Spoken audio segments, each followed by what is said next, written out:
Welcome to the STARS program, seniors taking active roles in society. And now, here's your host, Anita Finley. I was going to say Dr. Joe Karp. Yep, he is a doctor. Actually, you're a doctor. When you get a law degree, aren't you a doctor? I don't think so. What's You're it called? Given a degree called a Juris Doctor. Okay, well, we got it in there somewhere. I don't consider it the same as a PhD. That's okay. So, Joe, okay. I do get called doctor by clients do you? from time to time because they are so familiar with using that expression when talking to somebody from whom they are seeking advice. Okay. So I do get the Dr. Karp, and I have to remind them that they better keep their clothing on or I'll get in trouble. Okay, now we're going to... see, we have something like this on every show, it seems like. All right. Veterans, know your benefits. This is the July issue for people who have their magazine on page 7. And, you know, Joe, you never seem to age. You keep looking the same. How are you doing that? Well, I use the same picture in the paper, in the magazine. You're great. Actually... You still look very good. I know you. I have been fortunate enough to age with grace, and that's because my wife is my trophy bride who makes me look so young every day. And she cooks so well, right? That somebody that young and beautiful would hang out with me. Oh, whoa. I know what you're going to do after this show. Actually go into the office and do some stuff so nobody can call me up and bother me. But anyway, no, I am fortunate. Some people don't show their aging either physically, facially, or mentally as much as others do. And unfortunately, I've been one of the people who have been fortunate enough to stay in shape and listen to my wife and use sunscreen so my face doesn't get fluorescent out and my brain stays ever so sharp still. So okay. I can't complain. You know, I wanted to tell you, I was thinking about this because our Boomer Expos are always dedicated to the veterans, and you do so much for the veterans in your articles. And are you really meeting with a lot of them, Joe? Oh, yeah. Now, the interesting thing is, as we talk about VA benefits and I meet with veterans, how with time the practice has changed. In that when I first started dealing with veterans on veterans issues, they were all World War II vets. And now they're all virtually Korean War vets. There aren't that many World War II vets around. There's still a substantial number, but the proportions of whom I'm seeing that have need assistance are Korean vets, because the number of surviving World War II vets is dramatically down. And if we realize that Korea was 64 years ago, these guys were in their late teens, early 20s. Well, do the math. But, Joe, a vet is a vet, correct? Oh, right. Well, for certain benefits, no. They had to serve during what is known as wartime, and I didn't prepare with the dates, but on my website and at my seminars we give sheets, and on my website we have an absolute booklet. The dates of service have to be wartime dates for the pension with aid and attendance or the enhanced pension. You didn't have to serve at war, has nothing to do with service-connected disability, but many of them are no longer eligible for this stuff. Guys who served in 1956, 57, 58, that's not deemed wartime. That was neither Korea or Vietnam. They don't get the same benefits. They are vets as far as we're all concerned as citizens. They are vets for certain military benefits, but not for others. So that's why people come to you, and you really can know all those things because we read so much. People, not only can they come to my workshops, but I want them to go to my website, and under long-term benefits, there's a 12 or 16-page booklet that we have prepared that they can read, they can download, they can print, they can tell anybody that's a relative of theirs or friend, no matter where in the country they are, hey, read this thing. It's chock full of information, because these are, if you will, national laws, because they are for veterans. This is not state-specific at all.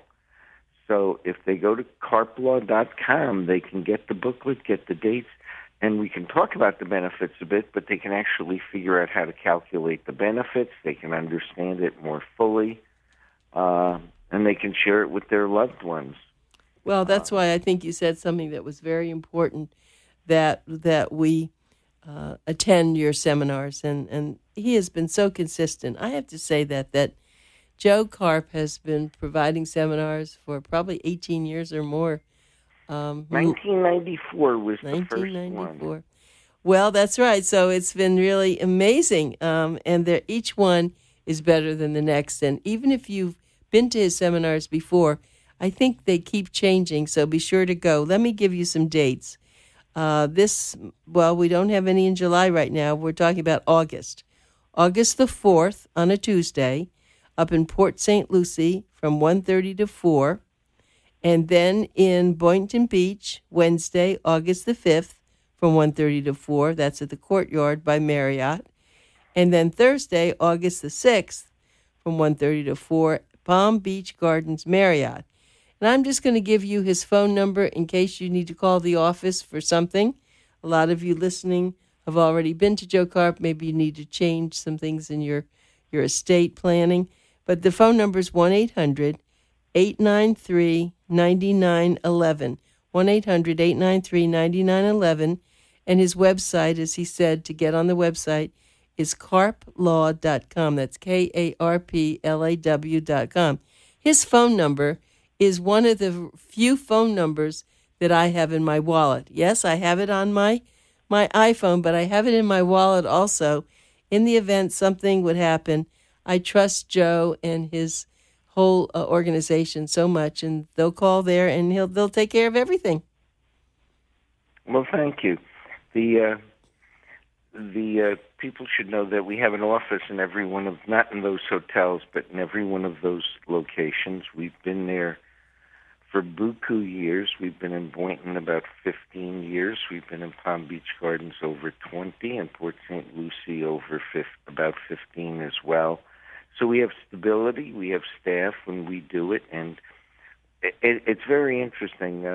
This week was just an interesting week in terms of some clients who hired us. We probably got hired, without exaggeration, by a half a dozen clients between the 6 lawyers in the firm. That we got hired by at least a half a dozen clients who had first gone to our seminars 10 years ago or longer and had not hired us. Oh my. We keep records enough, and they were like amazed. And many of them had never come in for an appointment. They had just kept coming to the seminar and listening. And then finally it dawned on them that A, they really should be doing something. B, they're starting to see the changes. And that our stability was there, our knowledge was there. It was highly complimentary, and it was good. And that's the nice part. And the sad part sort of is when you're doing this long enough and you develop relationships with your existing clients as well as the people who became new clients, but particularly the existing ones that have been my clients for 20 years, you see the decline. You see the unfortunate changes. I was in Publix last night, and I saw a client of mine, and I'm not good with names, but I remember his name because he has a distinct name. His last name is Abbott, and I'm an old Abbott and Costello fan, so whenever I see him, I do my, "Hey, Abbott," and it's like a little joke between us. And I saw him, and he's still sharp, but he doesn't walk with the same gait. He doesn't stand with the same stature. So it was heartening to see him, but it was realistic that, he had aged 20 years in the last 20 years, and even though you said I haven't aged much, we all age in 20 years. That's true. And as you can well appreciate, when you go from, even today, if you go from 50 to 70, the aging process doesn't show like it does when you go from 75 to 95. I mean, there's just a slowing down that takes place that is demonstrable and visible, even if you're sharp. It's just that 20 years is not quite from 5 to 25 when the aging process, those are dramatic changes. But it's heartening, and I get to see people, and we've been doing these. So for the people who've been to our seminars, and many of your listeners have, don't be embarrassed. Come back. And you don't have to make a free consultation after you've been to the workshops, but I can tell you that many people who hadn't in the past start to think, you know what, maybe I do start to need things now. I have more clients who have done trusts, and even not with me, that are now coming in and changing them, not because they're changing their beneficiaries, but because of the slowing down the aging process. They know, first of all, their 40-year-old son is now 60. He's now mature. They're now comfortable that the marriage is solid, that he's not hitting them up for money anymore. He's got his own, life in order. And they're adding that child, be it a son and daughter, and making them a co-trustee now. They say, you know what? He can do it. I don't want to wait till I become disabled, that he has to go running around to get doctor's notes. You could see it yourself, Anita, that if there came a time that you and Bill thought it was appropriate because you just want to make life easier for your son, if he would be the person you were naming, he's busy, let me put him on the trust so that he can sign my checks. Remember, he can't sign your checks on your trust if he's not a trustee. You can't make him power of attorney over your trust.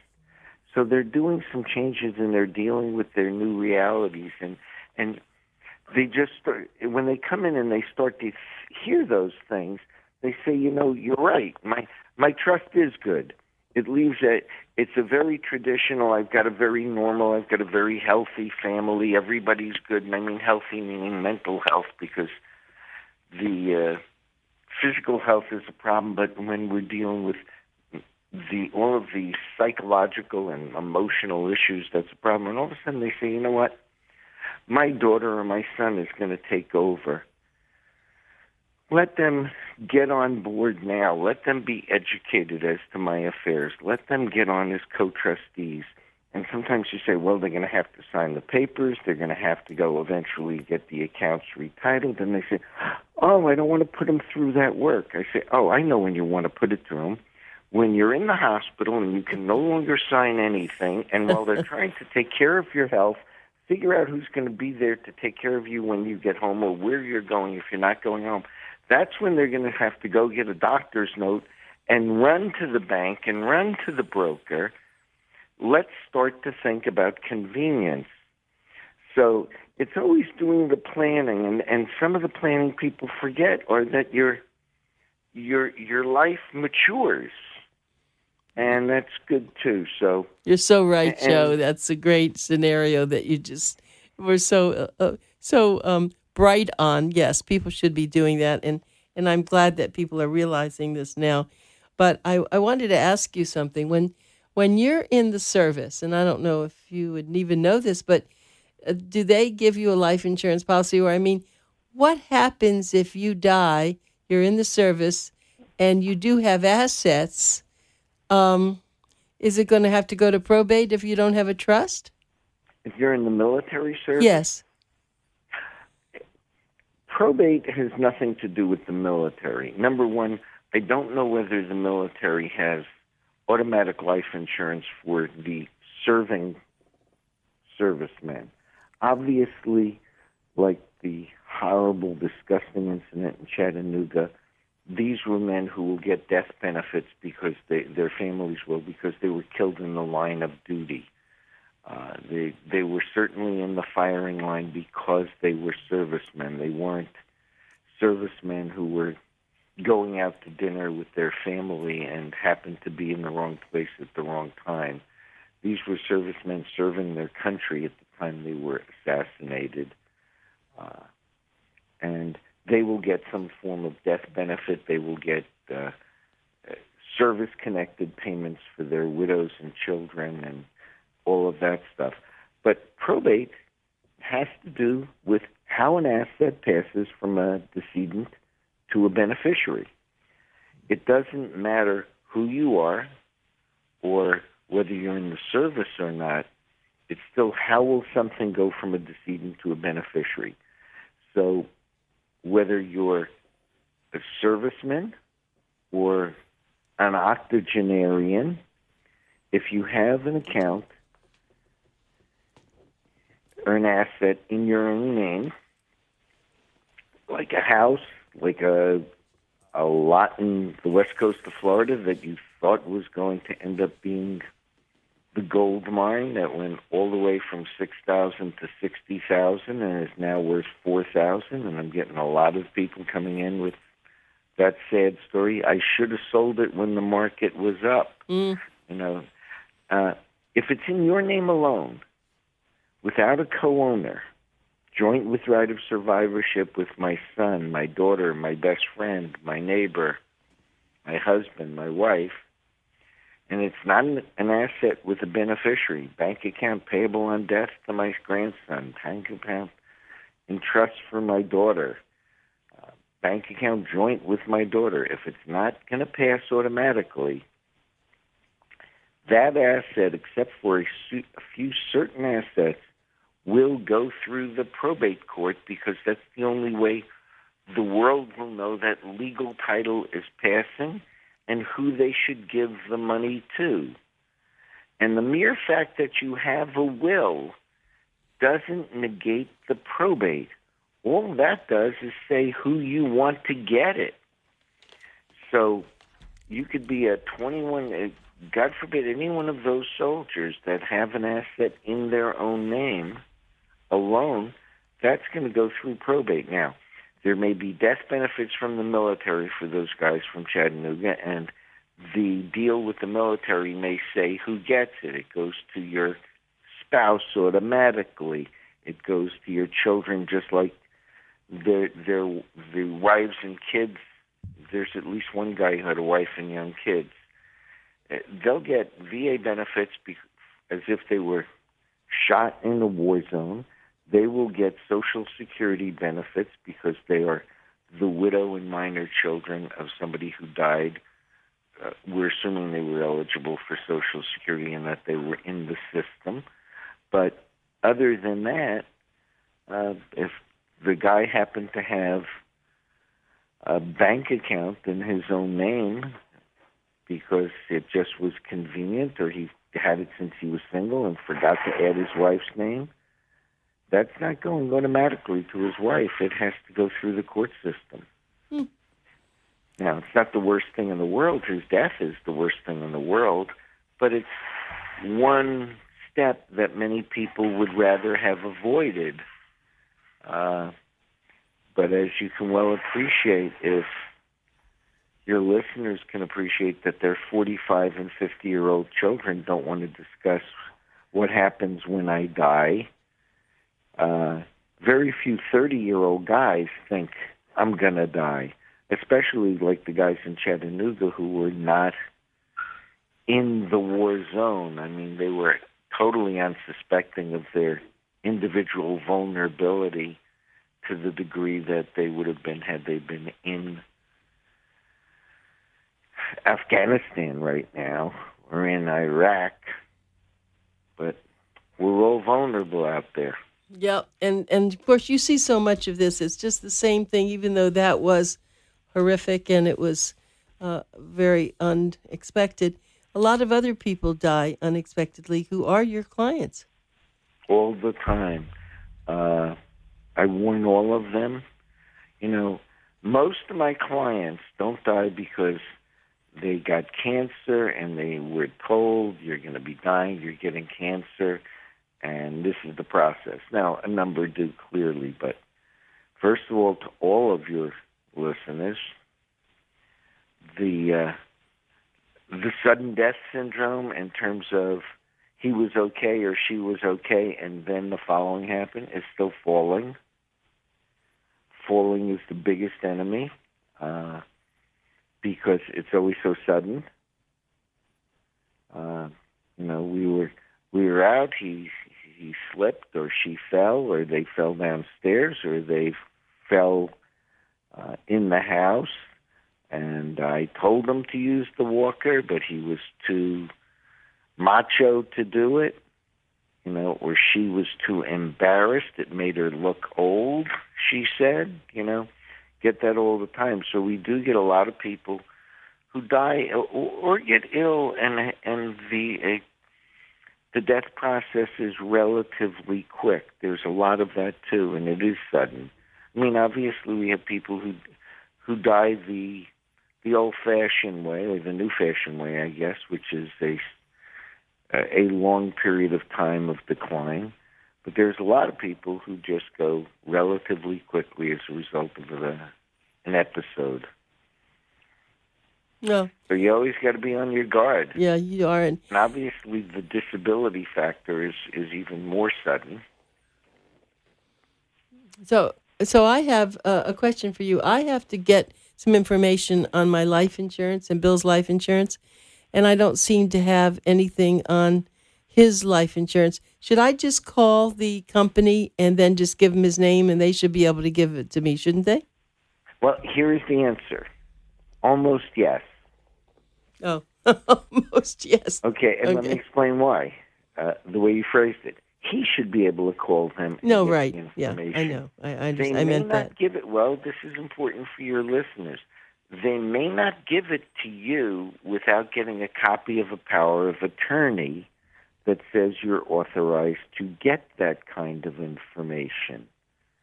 And now, post-mortem, it depends upon the institution. We can normally write them a letter and say, here is a copy of, here's the certified death certificate from the person who just died. We understand they had a policy. And it's very interesting. Some of them are very, and we say, there is, as far as we are concerned, we represent so-and-so who is designated as the personal representative in the event there is probate and who is trustee of the trust. Can you please, and could you please advise us of the information of the policy and who the beneficiaries are so we can provide you with that information? And some of them are saying, unless you open up an estate, we won't tell you who the beneficiaries are. And you can usually squeeze them out of them by saying, we don't want to open up an estate unless the estate is the beneficiary. There's no reason to. We just want to be able to tell certain people to contact you, and you probably have an address from 40 years ago. And, his daughter's named from her first marriage, and she's been married 4 times since. Thank you. But it's the kind of information people should get in advance, and they should also, so that should be obtained, and hopefully there's a policy number around. We even have a way of checking after somebody dies. There's a listing of abandoned insurance policies that have been paid in full but abandoned, that the insurance companies could not find the people after a period of time, so that we can check whether there's a forgotten policy, and that does happen.